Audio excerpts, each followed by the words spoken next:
Hey everybody on YouTube. Today I thought I'd take out a moment to do another follow-up on a vintage video repair. This is actually a part 2, or actually the assessment of equipment that I got from a museum in Los Angeles, California. I've been getting a lot of work from museums from all over the country. It's pretty amazing the equipment that these museums collect, and they think they could just start using this stuff when they get videotapes for their museum. And they're beginning to find out, no, you cannot do that. And I've been getting a lot of museums sending these stuff for repair and assessment.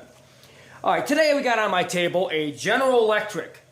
It's a 4TD1 series. Well, actually, it's the 1, 2, and 3 series. It's all the same model.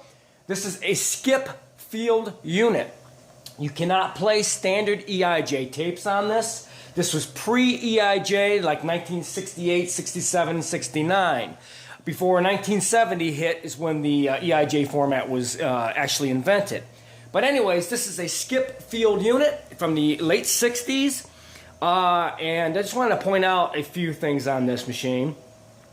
First of all, this is a repackaged CV2200, which is the same model as the Sony at that time. It's actually a Sony machine repackaged by General Electric to be sold, through their company. But it's actually a repackaged CV2200, which is a skip field machine by Sony. The most common problem with this machine, and I've been going through it, this machine or the Sony CV2200 machines have what's called a bad motor run capacitor problem. Do not try to use these machines or run them without changing out the capacitor or the motor run capacitor. It will actually burn up, pop, and your machine will shut down. And you could damage the actual motor on the machine. But the capacitor on this machine, it's actually a bridge ground capacitor that bridges the two CAN capacitors on this unit. It will actually start getting hot. It will melt, and it actually will overheat and short out. And it actually will burn up. It's happened to me a couple times, but I already knew that it had to be changed out, so I did it before I even tried to power this machine up. You want to change out that motor run capacitor.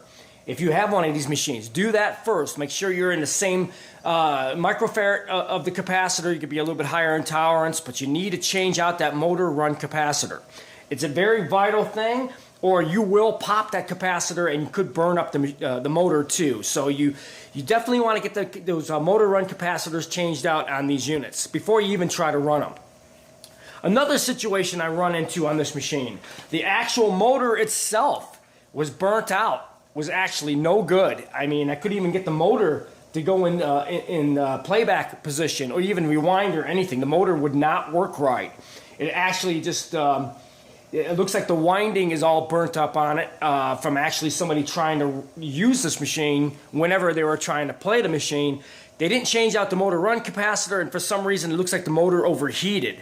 So I had to change out the motor on this machine, and I do have several extras, but I normally don't do that. But unfortunately, this is a rare machine, and the motor was burnt out on it, so I did swap it out and changed out the capacitors, so now it seems like the motor is working properly on it. Now, I do not have a test tape for this, but I do have a tape that came with the unit, and it gives me an idea that it does play video and audio. That all seems to be looking pretty good. I did change out all the belts and re-lubed, did all the adjustments and everything on the unit. The skip field machines are not a very common machine, but I get them from time to time. But this one here seems to be working as good as it's going to get. So if you have a CV2200 by Sony or a General Electric 4TD1, 2, or 3, it's the same machine. Make sure you do the following. Change out the motor caps. And most likely, in most cases, you're going to have to change out the motor on it too. If the motor is burnt up on it, any of the EIJ reel-to-reel motors is the same motor. It will work. So if you got a motor from an AV 3600, 3650, 8650, 8600, that motor is the same motor that's used on this machine. You just got to change out the little spool. It's the actual part where your gears connect to the top of the motor when it's spinning. It's like a little brass fitting with some grooves on it. You got to change that thing out at the top. Just swap it out. It's the exact same motor. So if you burnt up your motor, And you find out after you change out your motor capacitors, you're going to have to change out the motor too. So make sure you do that. You can get it off of any of the EIJ reel-to-reel machines. It's the exact same motor, so it's not any particular special motor for this unit.